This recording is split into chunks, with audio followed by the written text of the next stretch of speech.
lot of people would dream of being able to teach a course on something that so many people are just so passionate about, but is a little off the norm. And now you've made that into a reality. You teach a course on sneaker culture at JCSU. Can you give us some background as to, I guess, how that came to be? Sure.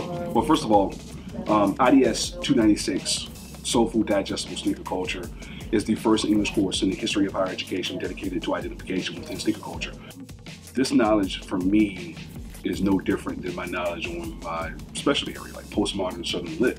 It just so happened that students would come to class earlier asking me more about Patrick Ewing than Eudora Welty, okay, or William Faulkner.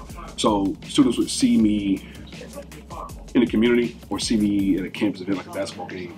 It was like, wait a minute, you're not dressed like a professor. Like, what gives, right? And I was doing it for years, and we had the opportunity to create. It was like, hey, what courses do you think might be of interest to our scholars, to our 21st century scholars? And wrote the syllabus, proposed it, and the rest was history. On Fridays, there are guest lectures, guest practitioners, individuals invited. If they are not speaking directly on sneaker culture, they're speaking to the course theme. The course themes are self-promotion and passion. 4 students and myself, we sit and we tally the rubrics and decide who the guest lecture champions will be. So this particular championship belt will be awarded in April of 2019 to the new guest lecture champion.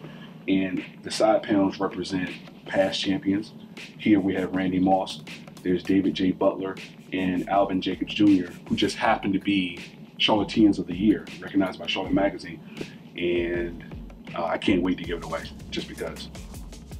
I love that. Like you said, it's a validation of where this culture is, because it's almost, I don't want to say looked down upon, but people who don't get it, people who aren't in it, might say, like, why are you spending this money on shoes? They're just shoes, they're just da-da-da-da, they're gonna get dirty, and it clearly means more than I guess some people are willing to grasp. Well, think about Dr. Gerald Dees in 1985. Dr. Gerald Dees had a song called Felon Sneakers. And he was pretty much saying the thesis of that song is that, hey, you know, you look like a criminal, and when you do, because you look like a criminal, when you do criminal things, your sneakers can't bail you out. Your sneakers can't get you can't pay you legal fees. So imagine that he's typecasting, stereotyping individuals who wear sneakers. And as a direct response, a year later, Run DMC came out with My Adidas. And if you were to divide the lyrics, you have DMC's verses and you have DJ Run's verses. And DMC speaks to the positivity associated with sneaker culture. My Adidas only bring good news, and they are not used as felon shoes. So again, you mentioned the negativity associated with sneaker culture, and it still is.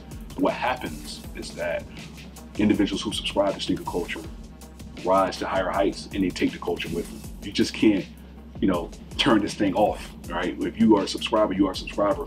So when you become a president, or when you become a CEO, when you become the top scorer on your team, you bring your culture with you, and everyone associated with the culture follows behind.